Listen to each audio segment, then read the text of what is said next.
My guest today is the author of the groundbreaking book, Consciousness Medicine. She is an expert in somatic psychology and traditional healing practices.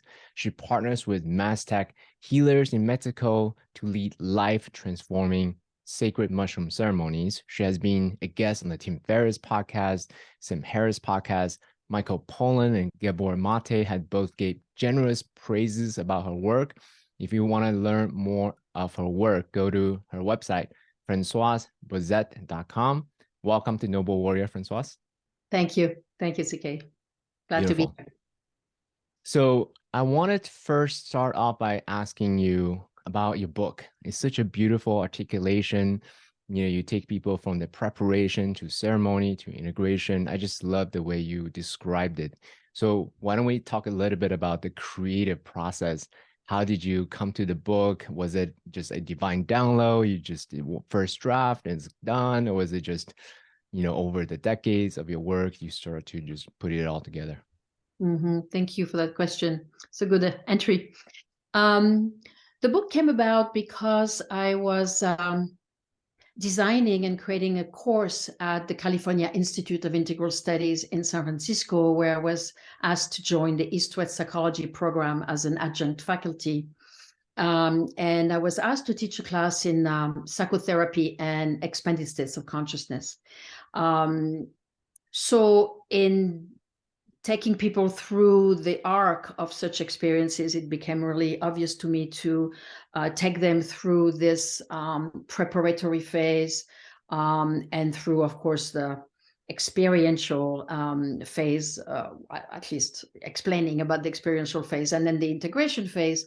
And through the preparation of this course, some student of mine, my co-author, Christina Hunter, who was taking my class, decided that it was really a valuable amount of material that should be recorded, transcribed, and that she would help me put together this book. My previous manner of articulating had been through my training of psychedelic guides and people interested in facilitating those experiences. So essentially, the material was there, but it was organized for the course at the academic university. And so we recorded these talks, we transcribed these talks, and then we fleshed it out with stories and illustration, and then my personal philosophy about all this started to appear more intricately through the narrative that her and I were having. Also, the manuscript was reviewed by my friend Ralph Metzner and also Jim Fadiman as readers of my manuscript before the editing process even. And they were very wonderful. I know them well, so especially Ralph Metzner. And so they were very instrumental at giving me inputs and feedbacks and encouragement in how to maximize, the quality and the life of this manuscript. So that was that. We did this manuscript. We hired a first reader, Catherine Hiller, and then this other editor, Isae Matsuda, who then pitched the book to North Atlantic Book, essentially. She thought that was really a good rendition of this work. The method and the 5-aspect model and the way it was organized was meaningful and fruitful to people interested in the field. So she pitched it to North Atlantic Book, who was interested immediately. So we didn't really have to knock on doors, which was fortunate. Oh, wow. Amazing. Yeah. So it sounds like you already have a lot of material. It's all in your brain. It was just more of an intention setting. Hey, let's birth this book into the world. Let's, hone everything together. And how long did that process take? It took about 5 years from the time of the class started in 2012. The book was published in 2019. So, it took a little while for the book to evolve, but 5 years of pretty regular writing. Yeah. So, and what was interesting also is to realize the very generous support of people endorsing my work and endorsing this approach. And what was interesting for me is that I I follow what's published out there. Of course, I follow Ralph's book and Jim and other people in the field, which I really respect. Of course, I respect all their creations. And I was not really aware that such a book was so needed in the field in a way. For me, How come? Yeah, what was I this? had been What's talking surprise? about that for so many years. It felt like, duh, kind of a normal rendition. But it turned out that people were really gladly surprised that it came out in the field. So it was a wonderful feedback in a way of the usefulness of such book. Yeah, that was good. So I'll make it personal. So for me, when I'm a framework guy, you don't know me, but I'm a framework guy. So I love that you have clear structure. Like here's all the steps you do for prep, all the steps, all the phases that you go through during ceremony. Here's all the steps you take, during integration. So I love that. And you also balance it with a lot of like beautiful, like poetic, language and stories, the feminine, expression of who you are. So I love just the balance of structure, but also the poetry that you have in it. Thank you. Yeah. I'm very systematic. I'm someone who's very organized in my way of rendering my thoughts, and I have a lot of poetry in me. So that was a good combination. Yeah. So I have a question for you because I think especially in the spiritual community, they want this like divine downloads, like first draft, and just everything comes out beautifully. Can you just tell us a little bit of what is it more of a chiseling process and like you're trying to get every sentence right, the exact wording, or is it just literally just a download and ta-da, there you go? I have to say that my collaboration with Christina, or her precision in articulating everything right, she's very precise, and I really appreciate that. Really added to my tendency or my talent, we could say, of downloading. I have this download of almost like a philosophical angle to things, or what I think about this work in general, of course, coming from my own experiences and watching a lot of people go through that. And so there was an initial structure, I should say, a skeleton, the skeleton of the method, and the skeleton, and then we fleshed out the branches. We fleshed out the branches with stories and detail, and really refining the small points of the big bone structure. So it was more like, and then from this edition, then we refined the balance between the mechanical or technical aspect with the why this is working, why the more intricate energetic level of how this work really functions in people's psyche and body. So what I'm gathering is very much a chiseling process rather than a divine download, the first draft, that's it. Yes. I love that. Yeah. Cool. So why do you think the book resonates so well for people in general? Is it just the philosophical aspect of it? Is it the structure aspect of it? Is it the stories? Just, from the maker perspective, why do you think the book resonated so well? I think the method was really reassuring for people. There is an arc, there are steps to take. It's very reassuring. It creates safety in people's venturing into this field or reflecting on what they have experienced. So the methodology is creating a container of safety, which I think is really useful.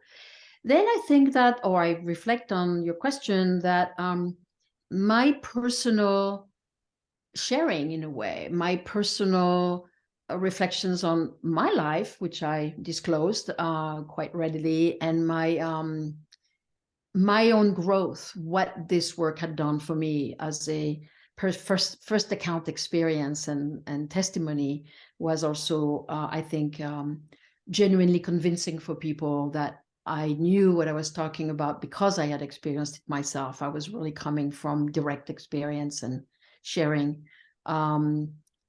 I think also that I may say there is a way that fundamentally I have compassion and non-judgment to people's attempt to grow and struggle as we grow. So I think there's a feeling of acceptance and that we're all human. There's a sort of solidarity feeling that I was trying to really share with people, that we're all doing our best and it's not easy. And we can step into this level of exploration knowing that, we do the best we can. And there's a acceptance feeling that I think permeates the book. And I think made people feel seen and that they could too walk that path of transformation with compassion for themselves. So real quick on that note, because when it gets to the mind, it's all about structure, then scientific backups or, anecdotal backup or whatever the thing is, can get very, very heady, right? And often we lose sight of the energetic impression it leaves on people, because the famous quote goes, people are not going to remember what you say or what you do. They will remember how you make them feel, right? So was there more of a energetic checkpoint chapter to chapter, as you read it out loud to each other or any of that sort, so then you can basically calibrate, this is the right caliber that I wanted to express in this chapter or that chapter, and then create an arc accordingly. Yes, my main compass through the book was really to keep the accent on our humanity, our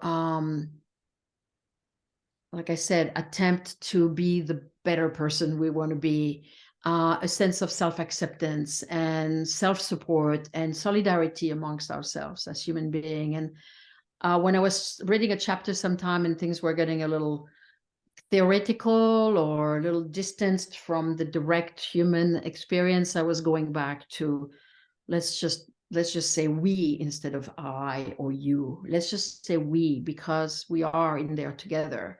And I think that people, I've heard people appreciated the we consciousness instead of me pontificating on something I knew, because I'm in the same boat. We all, I may have more experience in terms of my years or my actual journey experience, but it doesn't mean I'm a better person. I'm just still myself, having my life and my own challenges. So I wanted to be really unified while keeping a certain how could I say, seniority on the experience. I don't want to minimize my mastery to make people feel more comfortable, but yet feel really at the same time a human being.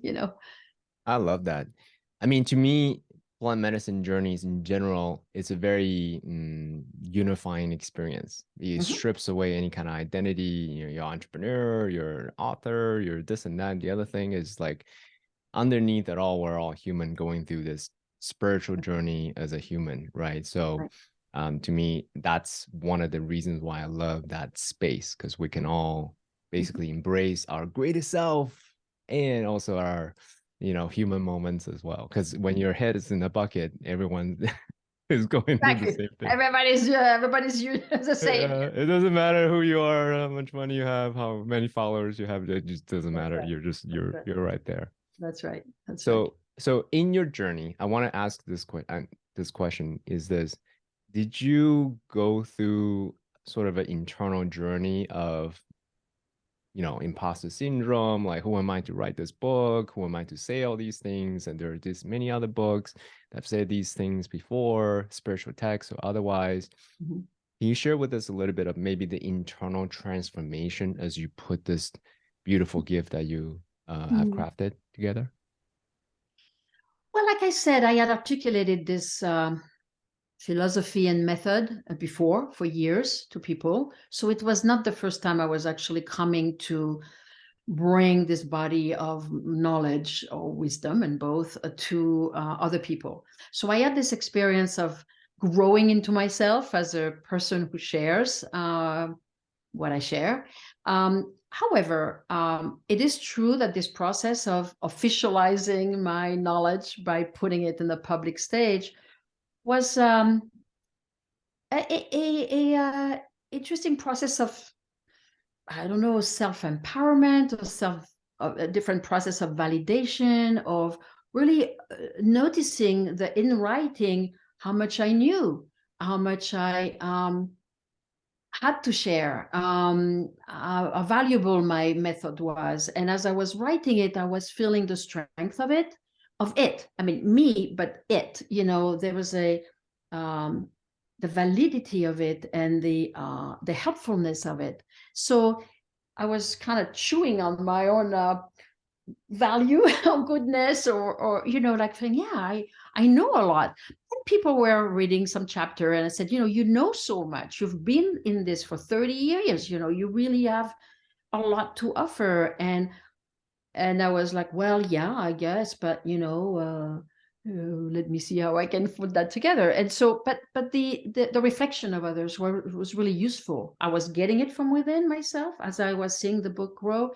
And I was seeing back, especially Ralph, I mean, saying, my God, this is fabulous. You really are holding something unique that nobody else can talk about because you've been to Mexico and you've had the legitimacy of working with people in a certain framework that you can talk about. You can talk that you've guided journeys, for years. And that's really a card that you can play in a way, or you can do your field research and share that. And so I was realizing that there was an importance to my role and what my life had been and my experience that was really valid and important to share. So it gave me a sense of, okay, I have things to say that are important. It was an interesting nourishment in a way. Mm-hmm.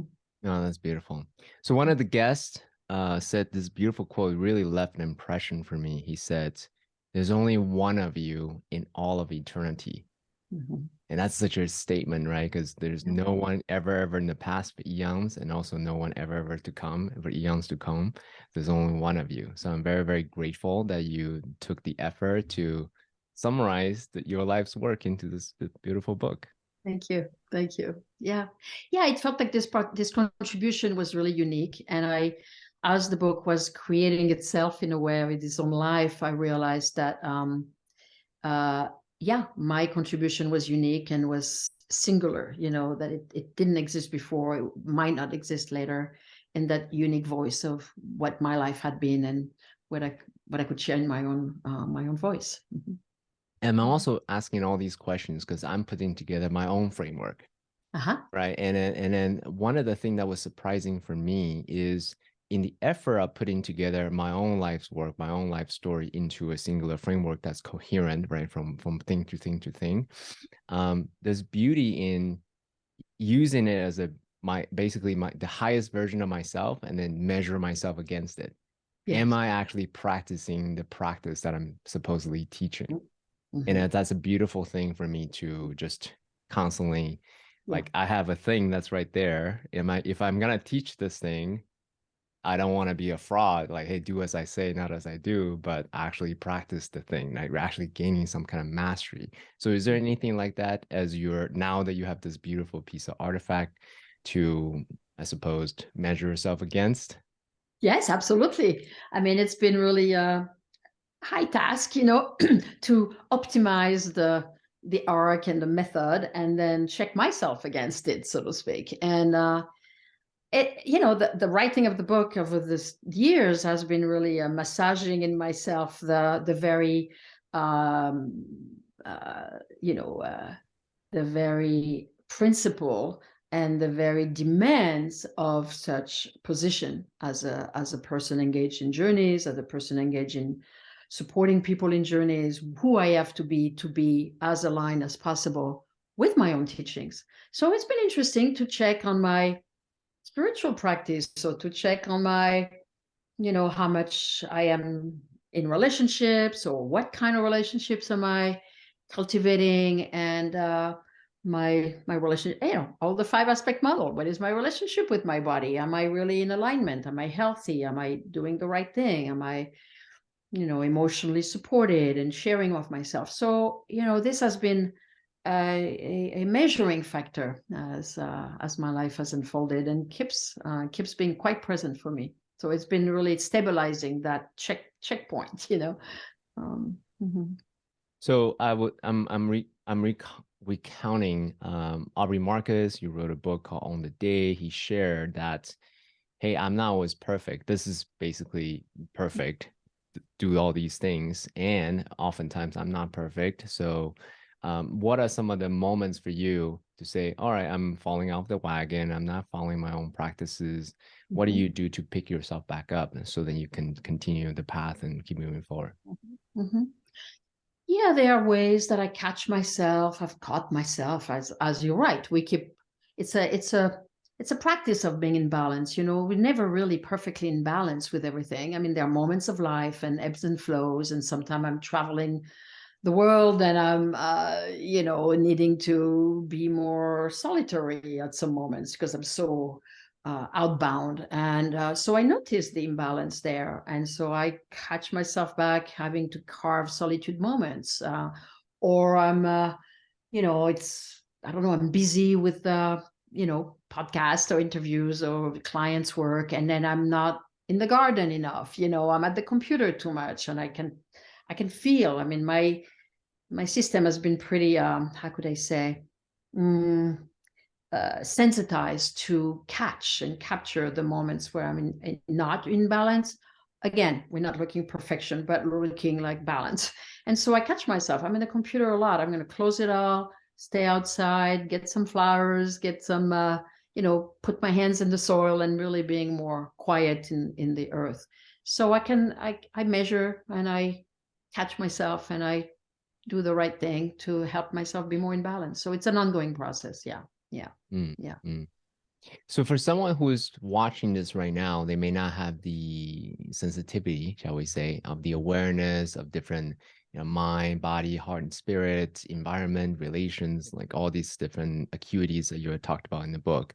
Mhm. What would you say to someone who is more obtuse, right? What can they do to, I suppose, cultivate their sensitivity so that they have that fine refinement to come back to, that Mhm. equanimity, that harmony, that balance that you talked about? Mhm. Well, I would suggest that people find one practice in each of these aspects of the body, emotion, spirit, community, and environment. Pick one thing that they consider nurturing for them, that they consider being something that uplifts their spirit and make them feel that they're in a healthy place, a place of contentment, a place of feeling well. And then they gear themselves to maintain that one thing that they do or they pay attention to every day. So it can be simple, it can be drinking more water, it can be drinking less coffee, it can be eating something more or less, it just maybe exercise or walk. Just one practice for each aspect that they feel, I can do this, I can maintain this. And the intention, I call it attention to intention or intention to attention. So they stay aware of the willingness or the effort to balance their life, and the fact that intention is oriented is already a big step, and then the rest is practice. Mm, beautiful. And for those that says, CK is doing so great, Francoise is doing so great, I am nowhere near that, that comparison, right? Yeah. What would you say to that person?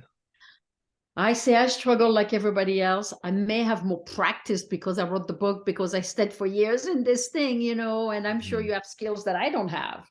I'm sure you are very, very evolved and skilled in some territory of life that I have very, very little clue about. So we each have our tendency to mastery or our, territory of knowledge. And yeah, I am in the process of growing, and I'm not better. I just have more skill in one specific department that I can offer, and you can offer your skill. If I need to have, acupuncture treatment, I'm going to go to an acupuncturist, and I don't understand very much about that, and that's okay. I lean on the expert, I receive the expertise, and I don't have to own that expertise of acupuncture. It's okay. I don't have to be perfect on that level, but I can lean on someone else's knowledge and receive it. So, I'm a work in progress like everybody else. Yeah. Maybe I just have a little more practice on that specific skill set. Thank you. Thank you. I really feel you, the humility that you have. So thank you very much for embodying that. Mhm. So you've been doing this for 30 plus years. You've been going through the ups and downs, the difficulties, as well as the wins and all these things. Mhm. What would you say is the source of this motivation? Why do you continue forth going on this medicine path, right? The path of being a healer? Because in my opinion, that's one of the harder path, in my opinion, right? So why do you persist, continue to do this after 30 years? You know, I was raised into a family that really valued solidarity and human support. It was very prevalent in my family of origin, how my mother and her sisters supported one another when the kids were born.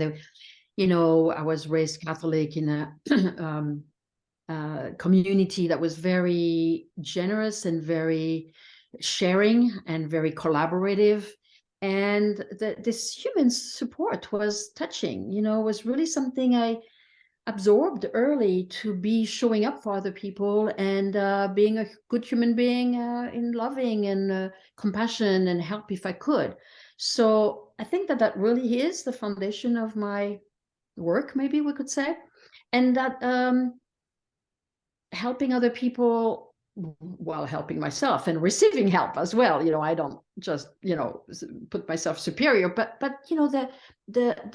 fact that we can help each other with different skills, with different approaches, is really what community is about for me. We share different things. I can buy my bread from the bread maker, and I'm really grateful he knows what he's doing, and I can do something else for someone else, and they're happy that I know what I'm doing. So it's a matter of service, of creating the human family. And I've been going through a lot, as my book describes at the beginning. And so I have a sense of suffering. I have a sense of pain. I have a sense of what it's like to carry baggage and wounding, and what it was like for me to receive really the support of other people who knew what they were doing, and offered a skill set, a knowledge, a wisdom, a love, to help me overcome and heal myself, or creating the context in which I will heal myself. And that was very touching for me. And when I realized how much I was able to overcome, understand, heal, grow from my fires, I realized this is a powerful angle of support, and this is a powerful healing method that I want to harness or offer or learn about, so I can be a better instrument for other people's support.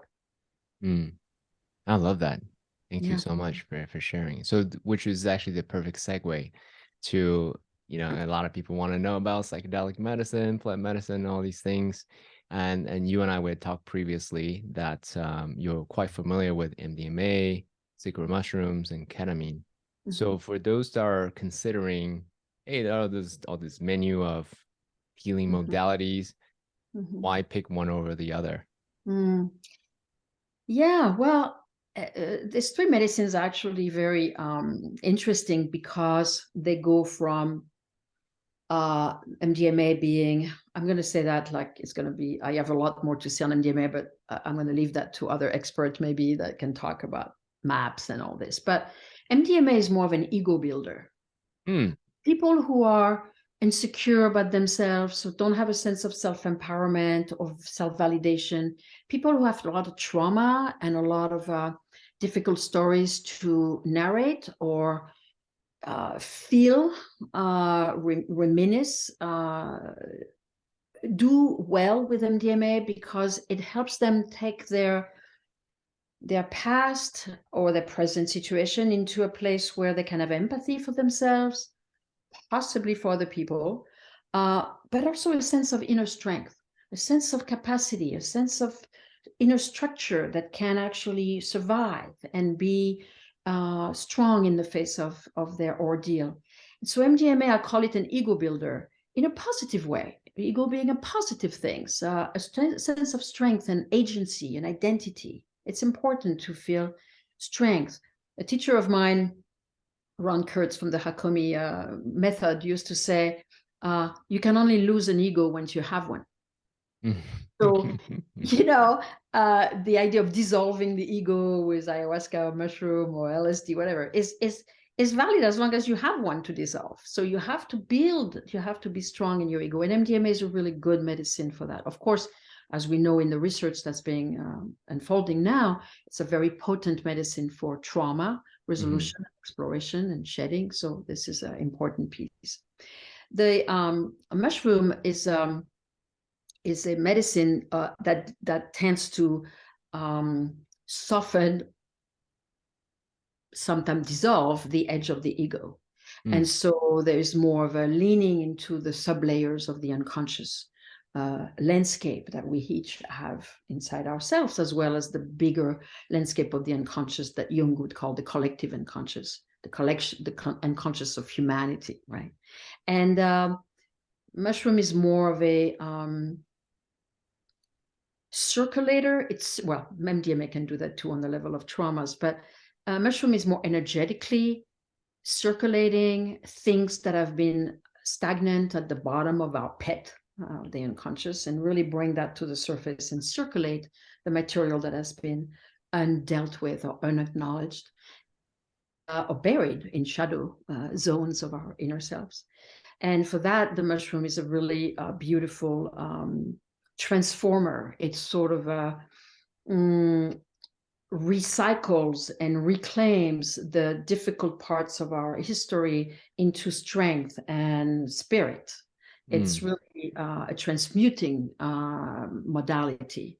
And the Mazatec speak of that. They say that the suffering becomes strength and the pain becomes love, because we are transforming this inner difficulty into something that can support our lives. Also, the mushrooms are very much a medicine of prayer and of spirit and of greater cosmic consciousness, what is way beyond ourselves. That's why it's called a transpersonal medicine versus the MDMA, which is very much a personal medicine. MDMA can certainly transport you into great peacefulness of space and sky, but the mushroom is really about transpersonal, what is beyond yourself. So it takes you to what I said, the collective consciousness, but also the cosmic consciousness and the great eternity of energy, of transcendence, of consciousness, right, with the big C.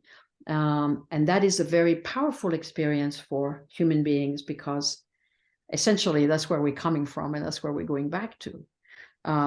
So the great sense of belonging to a larger picture is what reassures us profoundly as human beings. And we find a sense of plugging into source. We plug back into spirit source during those experiences, and they fuel not only our spirit, but also our life as human beings. We get strength, we get a spiritual fuel in how to walk this life here. And ketamine? And ketamine is the transpersonal of the transpersonal, which is it really in high dose, of course, and that's what I used to be familiar to. There's a lot more titration now of dosage and practices and application, but ketamine is really taking you to a place where there's no identity anymore. There's no sense of I'm having this experience. Whereas in the mushroom, you can still feel sometimes that you have a name still. In the ketamine, you don't have a name. There is an experience unfolding, and you become that. You become the blue, or you become the smell, or you become eternity. You become a principle rather than a concrete. It's beyond spirit, even, I should say. It's further than spirit. So for some people, it's a really powerful, like my teacher used to say, my teacher Pablo Sanchez used to say, he used ketamine a lot, actually, as I was starting this work. It was a rehearsal for death. Ketamine is a rehearsal for death. You really go way beyond what you can even conceive of, to go into a zone that is so far from imagination that it becomes like a dying process. And to surrender to that magnitude of effect is quite an experience. Mm. Yeah, I'm actually quite curious about the MDMA experience because I've had some experience with ketamine, lots of experience with mushrooms, only beginning to explore MDMA. What was interesting for me about the MDMA space, because I'm doing basically comparison studies within myself, right? The MDMA experience for me dropped me into a deep meditative state where there's no content. Whereas, let's say mushroom ayahuasca, there's a lot of content. So I thought that was really quite interesting of a space. So hence why I'm exploring that space a lot more. Because in my mind, if I can essentially get into that deep meditative state, pleroma, samadhi, whatever the case, whatever words you use to describe that, where there's no content, then I can use some proven meditation protocols, enlightenment techniques, and so forth to explore that further. So, do you have any comments you want to make about that Well, I space? reflect. Yes, well, I reflect on what you're saying. It is true, and I know from my own MDMA experiences that the space of bliss and of contentment and of deep well-being is an amazing restorative space that can be very much bridging into the mushroom space that can also be of that nature. The thing is, I feel like we each are given or are allowing ourselves to be in an experience that is appropriate for that moment. And MDMA can be extremely restorative. MDMA can be very evocative. And I've learned, in my own way, I took MDMA not that long ago, that some places are very, they're very unique. You can have an MDMA, I mean, maybe that's what you have had, and I hear that. But sometimes MDMA can be surprisingly churning and sometimes surprisingly blissful. And I see how it's pertinent to my life and it's pertinent to what I need. And, it's pertinent to, if I have a blissful place, which I'm glad, certainly, I welcome this as the right food for me or the right level of consciousness that I ought to contact. And if I have a place that's churning, then I'm saying, oh, okay, so I need to look at this territory of my life and that topic or that challenge or that relational field or that personal relational field. So I feel like the journeys are right at the moment for where we are and who we are in our lives, considering all these different elements that are around. So I appreciate your findings and your collecting data on yourself, and I appreciate that. And at the same time, I'm finding myself, and maybe that's only my take on this, that I can't do that. Like my journeys have been so diverse and so not following a track. So that's curious for me. I'm curious about what you're noticing and you're finding for yourself, which is absolutely what you need. I mean, I'm not contesting that at all. But I realize for me, I have a journey here, I have a journey there, the same medicine, it's the same person, more or less the same life. And I go different places, So that's interesting, right? How it affects us so uniquely, huh? Interesting. Yeah. So on that note, real quick, I'm known to be the guy who takes notes during journey. So some people advocate for that. I mean, I'm one of them. Some people say no notes, just experience so you can be fully present. My argument there for me is, hey, if I don't take it down, I'll try to remember it. Then I'm no longer present. So I need to do it. So for me, that works. So as a facilitator, as a practitioner, as a student, what's your opinion about note-taking during the journey experience? It varies. I'm sorry, it's not a very clear answer, but there are some people who love to catch. They don't want to grab as much as they want to catch. They want to catch a thought or remind me, I want to talk about this, or write it down. I'm having this insight. And I do that, I'll do that for them, or they'll do that for themselves. And some people are grabby. And grabby is different. They don't want to miss anything, and they don't want to and then if we do that one day, I suggest the next time just let it go. Let it go, because your mind is sort of controlling or monitoring the process in order to remember it. And we have a journey where You trust that whatever is remained, at the end will remain. And that's the important thing to work with. And they come out of the journey saying, I was a lot in my journey and I don't remember all of it. And I said, that's okay, because the medicine has worked on you. And the fact that you don't know what has happened is somewhat irrelevant. Mm-hmm. Somewhat irrelevant. It has relevance, of course, Mm-hmm. And maybe things will reveal themselves afterwards in the next days and next weeks. Impressions of the journey, or remembrance of the journey. But the point is, what you remember is what you need to remember. And what you don't remember, it's okay, because the journey has happened and has informed and impacted you. So it's not like it's lost. Might be lost to your mind, but it's not lost to your process. I love that. Yeah, I mean, ultimately, it's the mind, body, heart, and spirit superposition on top of each other, right? So it's not just about the mind, as you said, grabbing something. Let me hold on to this thing, because what I realized for me, make it personal now, if I grab it, then I lose everything else.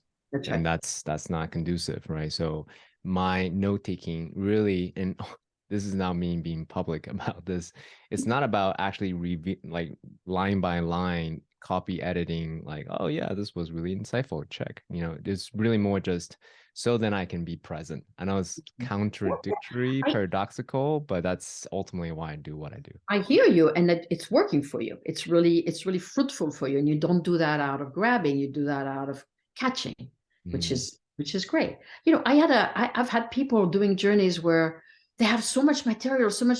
At the end, they don't remember a thing. But then the physiology has changed.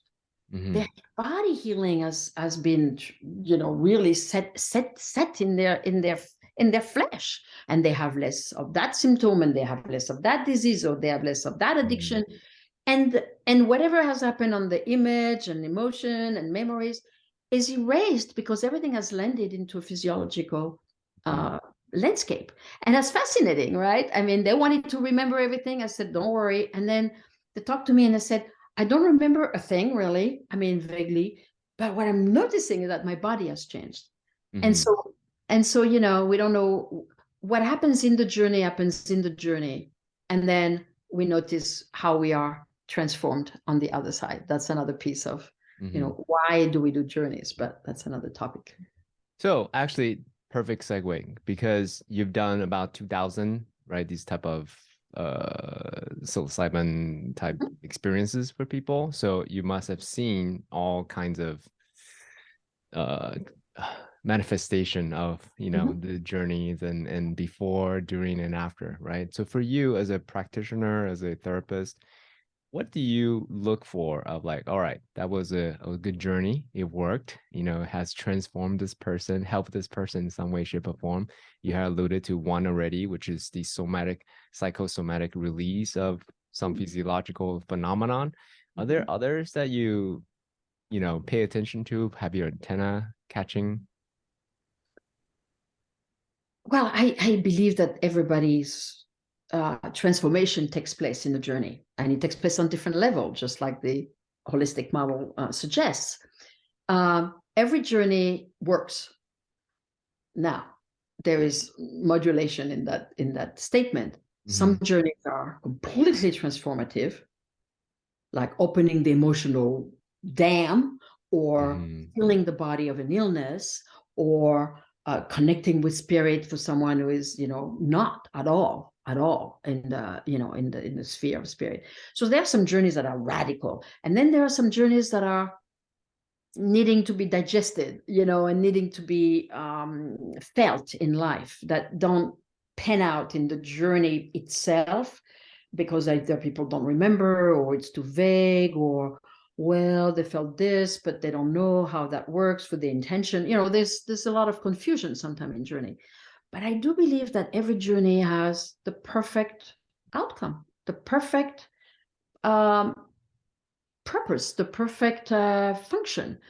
Some journeys are powerful, and some journeys are kind of seemingly less powerful, but the result afterwards, how we are delivered at the end of the journey, is always perfect. And that's part of the work that I think the art of the psychedelic experience is to see that, to see who we are on the other side of an experience.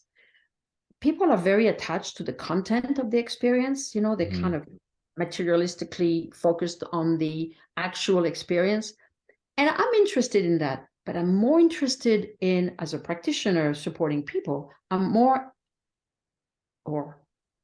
would say more interested in what they become on the other side of the journey. Because people come to me for transformation. People come to me because they have something in life that, they have a bad relationship, they have an illness, they have an addiction, they have a past that is really heavy, they have symptoms of something, even if they're curious, they come here, they said, I heard about this, I really want to experience this. And I say, okay, tell me about your life. What is calling you in this place? What is inside you feeling that there is a pull towards an experience that could hopefully transform you or open your mind, to change your mind, like Michael said, right? What is the calling inside? Why are you here? And inevitably, the intention that gets formulated defines the journey and defines the other side of the journey. And that's what interests me the most, the process of transformation. Naming the wish before, how it works in the journey, what really happened, what really got undone, opened, and then who they are on the other side. I love that. I love this arc of examination of the process and the result. Yeah. In my opinion, the journey begins when you set your intention. So you may, I mean, not you, but whoever generic you may come with like, oh, I want a $1 million business. How do I get an answer for that? Or I really want to manifest a life partner. Like, that's fine. And what's the why underneath that? What is it that you really want to experience? And I think in the psychedelic experience, in my opinion, is beautiful because you may get the tactical answer that you seek, but then the medicine continue to ask, okay, so then what? Then what? Then what? And that's the blossoming of what's really underneath. Do you have any opinions about that?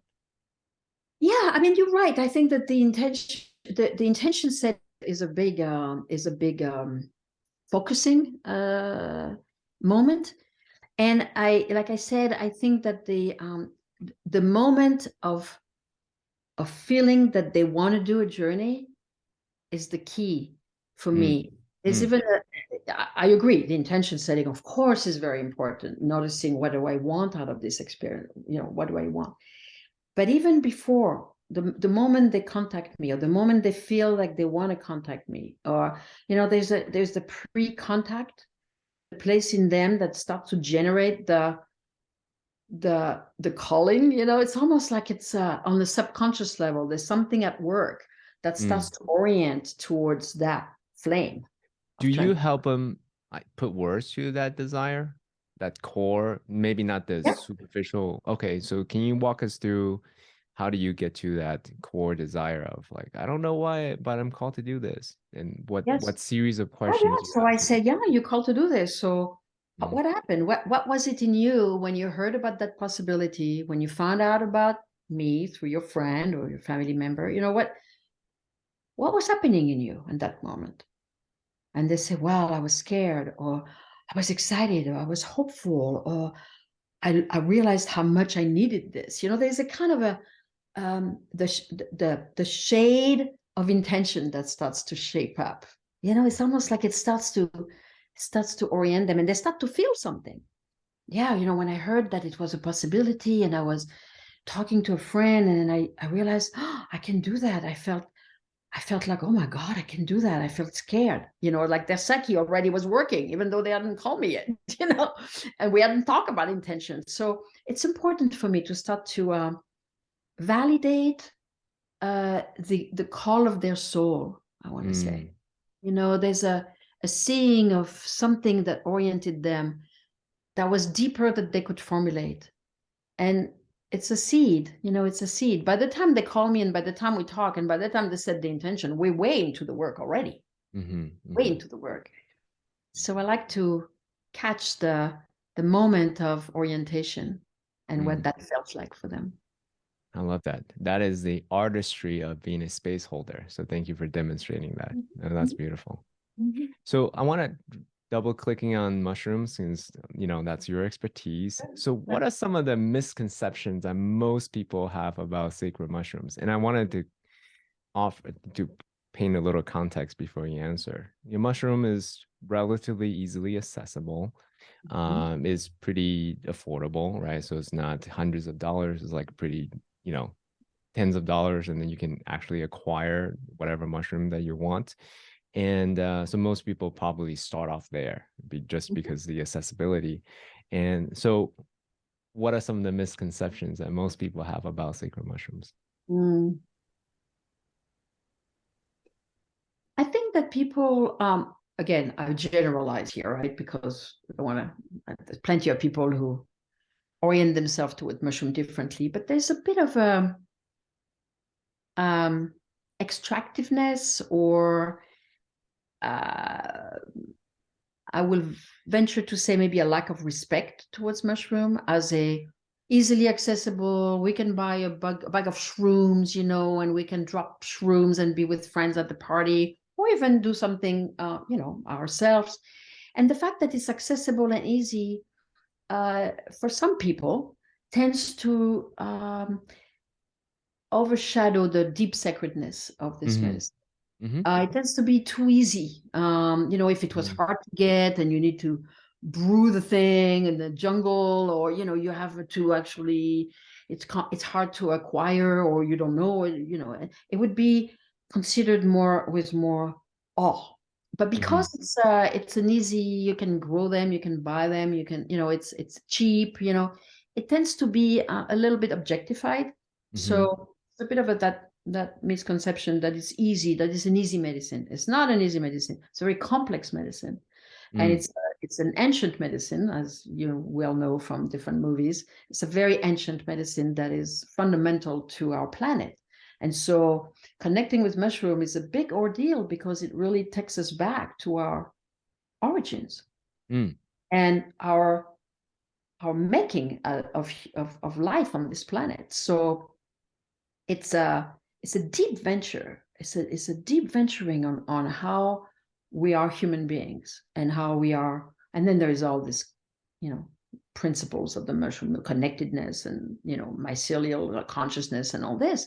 And when we eat mushroom, the misconception is that we're eating a medicine, but we often forget that we're really connecting with a massive intelligence of Earth. And so the misconception of us, okay, we're gonna take some mushroom and we're gonna fly, or we're gonna go into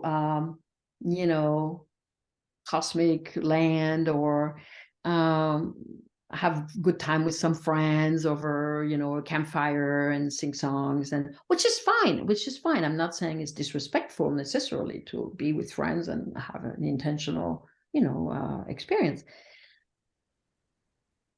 But the misconception is that it's going to be easy and light. And mushrooms are not always so easy and light. They can take people into very deep places, like Sam Harris was talking about his experience on this podcast with me. He was talking about that it was, it was not an unintentional journey, but it was very scary and it was very powerful, and he was not prepared for it.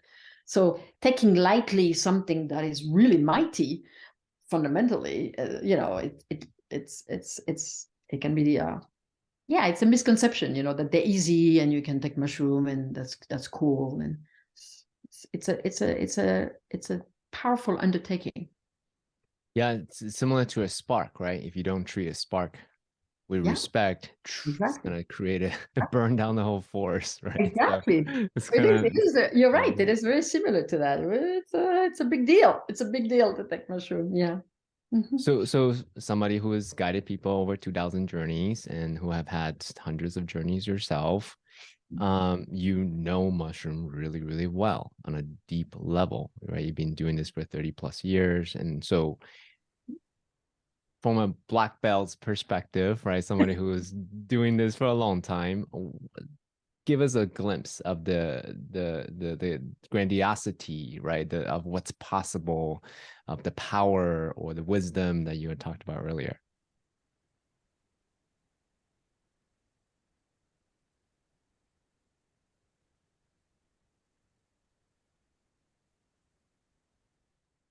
I'm going to answer that with maybe an answer that I don't know. You'll see if that fits your question. But Sure. When we take mushrooms, we become mushrooms. Mm.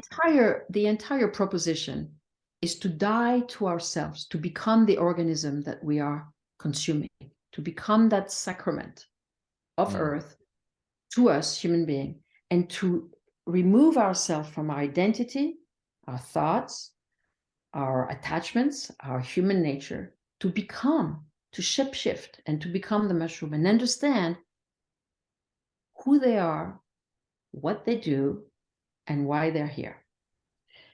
And then when we are them, we are informed by an intelligence that is so primordial to this planet that we understand our human beingness. The landscape of the mushroom, the colors of the mushroom, the fundamental bridge between the depth of earth and the luminosity of the sky is what we are walking as human beings. And when we understand the bridge that we are, we are a bridge between the depth of darkness and the brightness of light, right? And that's what the mushroom teaches us. It's a lesson in being human being. It's a lesson in incarnation. And we are taught by being them who we are as human. And so, having an organism that is essentially underground, right? And that it's informed by the mystery of what we cannot see and show up above the ground for our consumption, so we will penetrate the depth of our inner self and the depth of earth and understand the message that is the same. Of our inner self and earth is the same, is the hidden mystery of the unknown and unseen. And we don't have to know and see everything, but we can rest in what we don't know. We can trust what we don't know and don't understand. And that's what the mushroom teaches us. And when we have these principles and concepts downloaded in us by consuming the mushroom, we live different lives as human beings. We surrender to life. We trust the signs. We track. We are becoming more receptive. In a way, we're becoming more an animal. We recover our nature that is connected with earth. So the mushroom for me, this is what it is about. It's about spirit and matter. It's about being a spirit person, being a matter person. And how do I balance this razor's edge of life between being a spiritual being and being an earthly being? And how do I remember both worlds, the night and the day, and this oscillation between who I am? And for me, this is what the mushroom fundamentally pass on to us, transmit to us. Now, we know that this is the message that I feel I understand in my own version of that. I'm not saying I have the wisdom of the mushroom down, but this is my understanding. This is my experience that I can share over repetitive journeys and repetitive download that seem to have confirmed something for me, or that's where I go. Let's put it this way. Maybe someone else would have a completely different theory and a completely different sharing of what mushrooms really accomplish in us.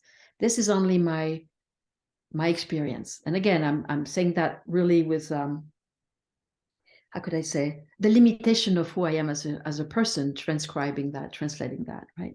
I mean, I'm sure Terence McKenna had a different narrative, or Ralph had a different narrative. People have a different narrative because we're a unique being. This is my narrative, right? Again, I don't mean to tell the truth of the universe, but But what's happening also as we ingest the mushrooms, you know, we realize that the mushrooms are doing a melting.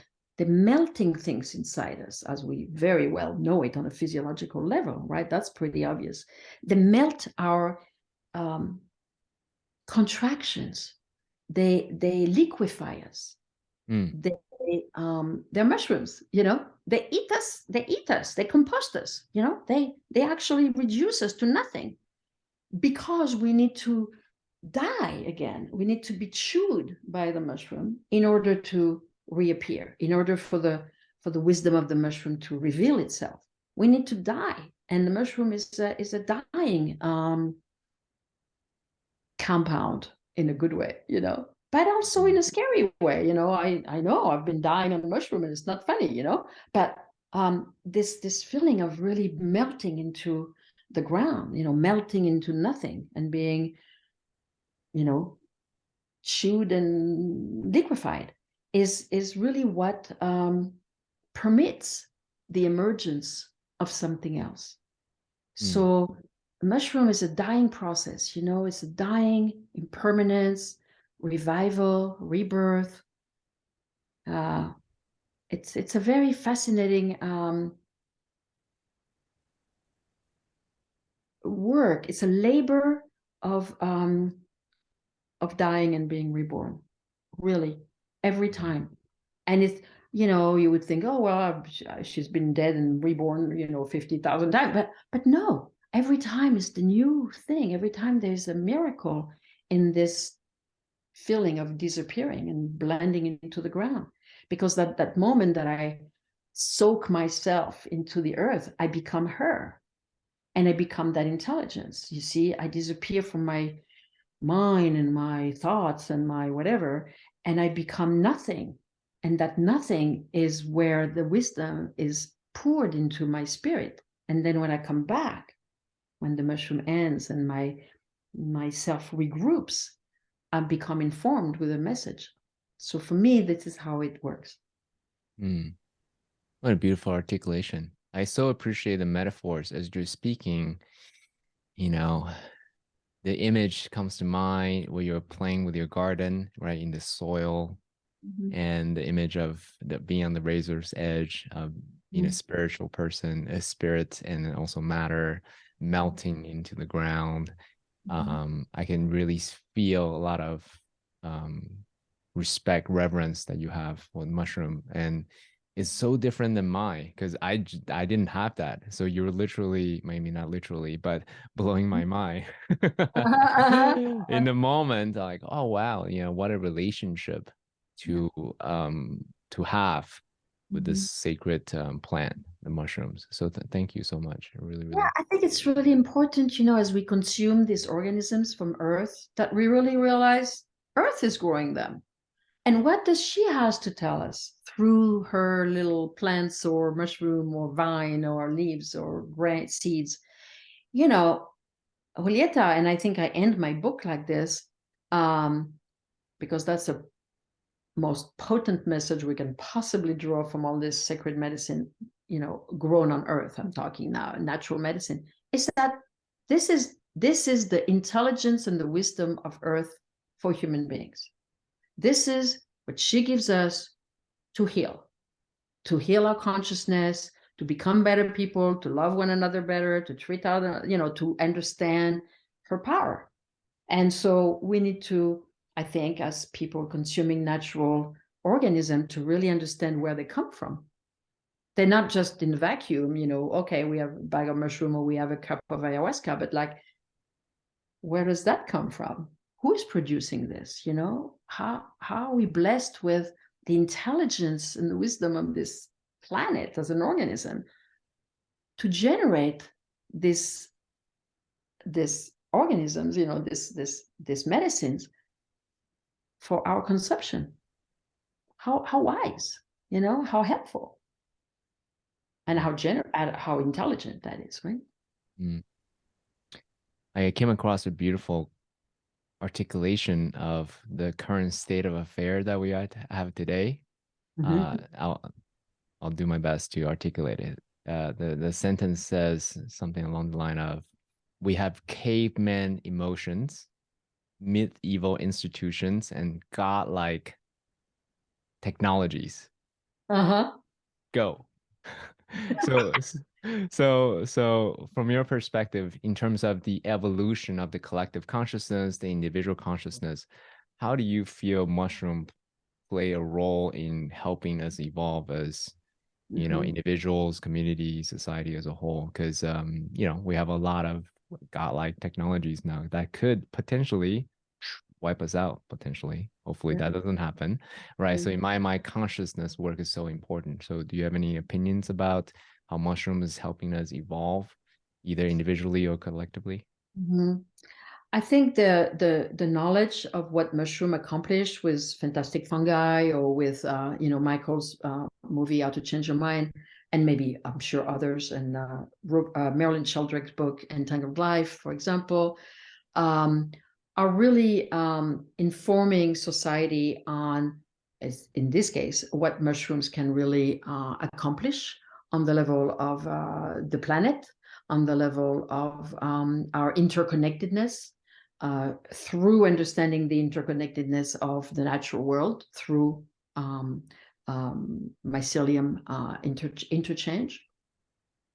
So I think that as this information permeates, hopefully, the social mentality, we can start to understand the value and benefit of what mushroom can accomplish on the level of society by making us more in solidarity with each other, but making us more equal, by making us more compassionate, or mutually supportive, or forgiving, or attentive. And I think the presence of mushroom as a healing modality, as a healing organism, is can make society evolve, can make society be a more intelligent and hopefully compassionate territory for evolution. After all, like I said earlier, we come from mushroom. Maybe we need to return to mushrooms to evolve. Mm. To lean on mushroom, to lean on them, to remember where we come from, and learn again, look back to where we're coming from, if we want to evolve in a way that is informed by wisdom. Thank you. So the name of the podcast is Noble Warrior. As you may have guessed, I have a martial art background, right? So coming from someone who is a black belt, who's led 2,000, ceremonies, what would you say if someone who's compelled, who's enrolled, who's like, yes, I want to learn more about mushrooms and the wisdom that it has to offer? What would you say to that person? Is it, I'll just throw out some options, to microdose all the time so you can, learn about it throughout the day? Is it heroic dose, every 3 months, to learn more about mushrooms? So from a practitioner, knowing what you know today, what would you say to someone who wants to learn more about the wisdom that the mushroom has to offer?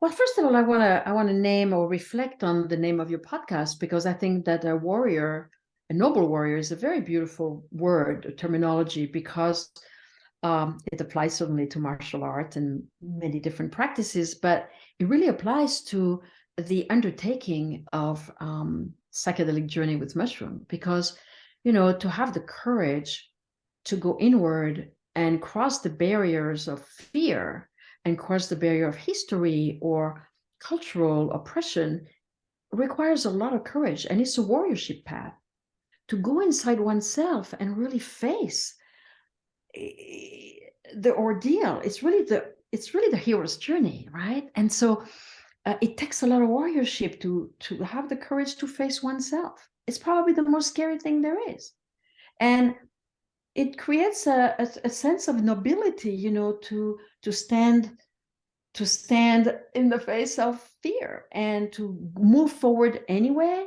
with a sense of hopefully internal compass and internal anchor, with the support of masters around to walk that path of warriorship. It forges strength and it forges courage to walk that path of psychedelics. So I just wanted to reflect on that because it's very much a path of warrior. So that was for my reflection on your title. As far as dosage go, Actually, the question was, how does one walk the path to learn more about, the wisdom of the mushroom? Yeah. So, yeah. Macrodosing is a very interesting entry point as far as getting into a relationship with the mushroom as an entity, as an energy almost, as a color, and our bodies invite that medicine to find its way through our subtle energies. So I like microdosing, and I like to suggest people to microdose because there is a sense of habituation to a frequency almost. It's almost like doing flower essence, right? Or different herbal approaches that are very topic and yet potent on other level.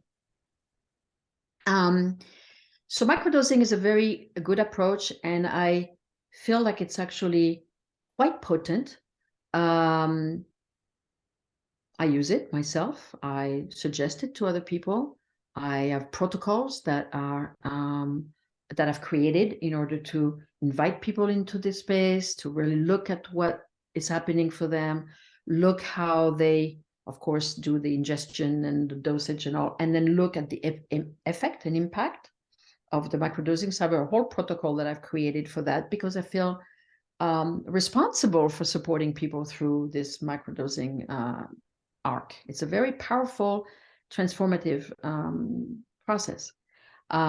People who want to explore a little deeper the edge of having their consciousness or their perception being altered can benefit from, a light dose, maybe, I don't know, a gram of mushroom to, of course, in a ritual way and with intentionality and with a good set.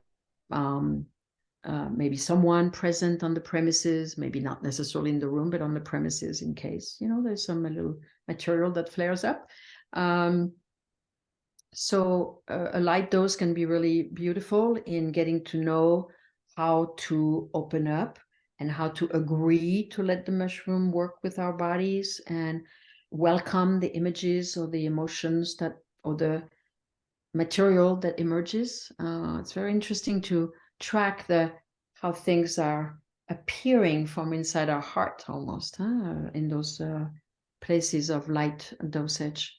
And as time goes, someone can amplify the dosage again with maybe a little more support ahead of time, maybe someone on board to see them through the preparation, the journey, and some integration, some unpacking and looking at the material.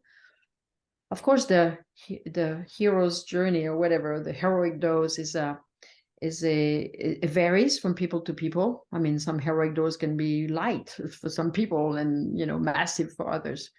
High doses of mushroom really require a very skilled guide to assist, monitor, and track.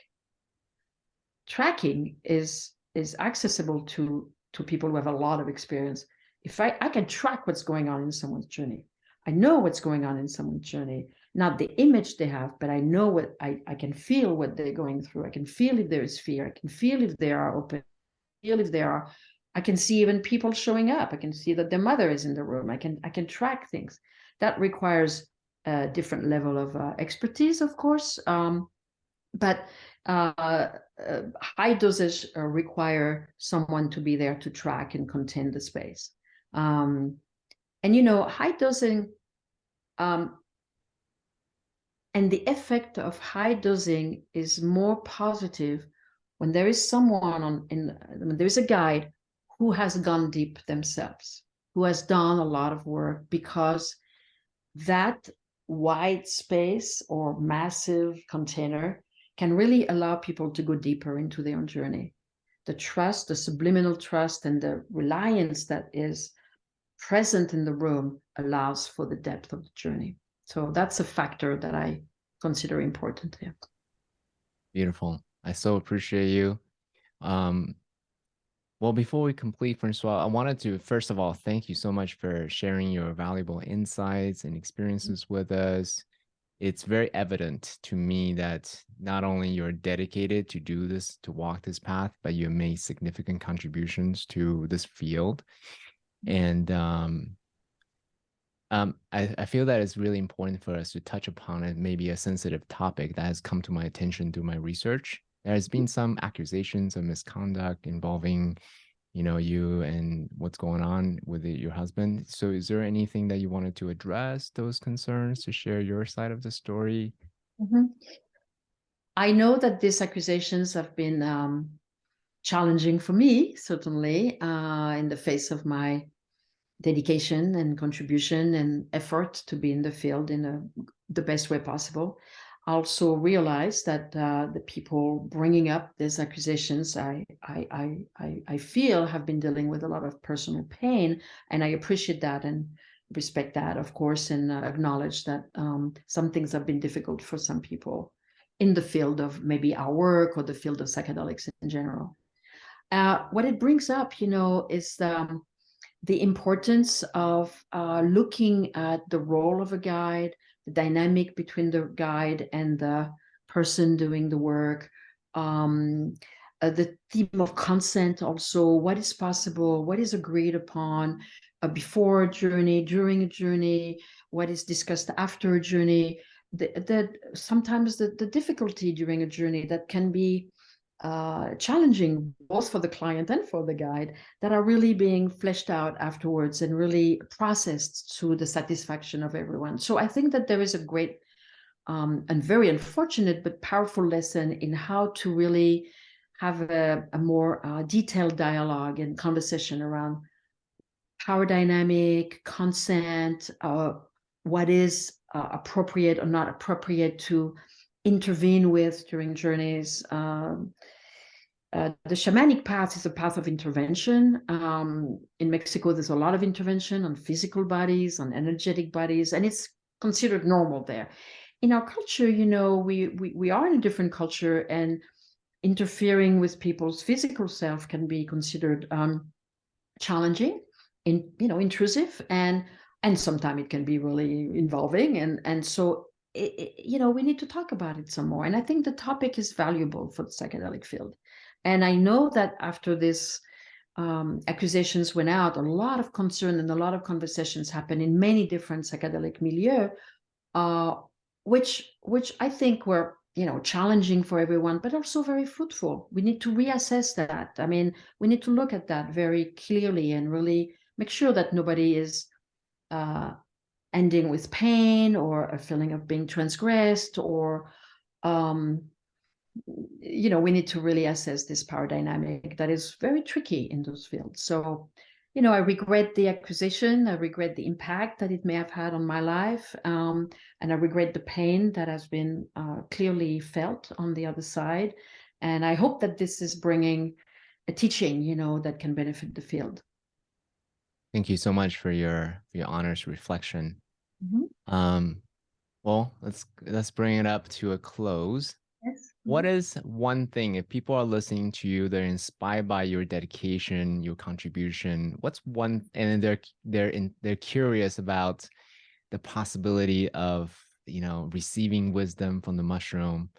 Is there anything, what's one thing you want to leave them with?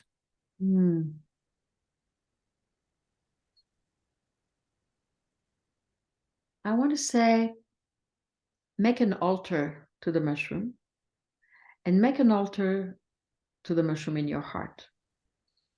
Let the mushroom reside in you. Let the mushroom be in your life as a torch, as a light torch into dark places. So you can make an altar physically, a little something, a little place that's dedicated to that medicine, to keep it present in your mind as you walk around. And then you'll find the mushroom altar inside you that is deepening and broadening and informing you. Francoise, I so appreciate you. Just again, I say this throughout the podcast, but I'll make it super clear. Just really appreciate you walking this path, being a noble warrior, right? That continue to persist in spite of whatever challenges, whatever accusations, whatever personal or business or otherwise come your way. Like I said earlier in our podcast, the path of a healer, in my opinion, is one of the more challenging ones of any professions that one can take. So I really appreciate you just walk your path with humility, with integrity, and with honestness, with earnestness. And you have so demonstrated that in our conversation together. So thank you so much for being here on Noble Warrior. Thank you, CK. Thank you so much for inviting me. It's been a pleasure talking to you and finding myself saying things that I hadn't quite said before. Oh, amazing. Yeah. Mission accomplished. Yeah, awesome. You're a good listener and a good interviewer. Thank you.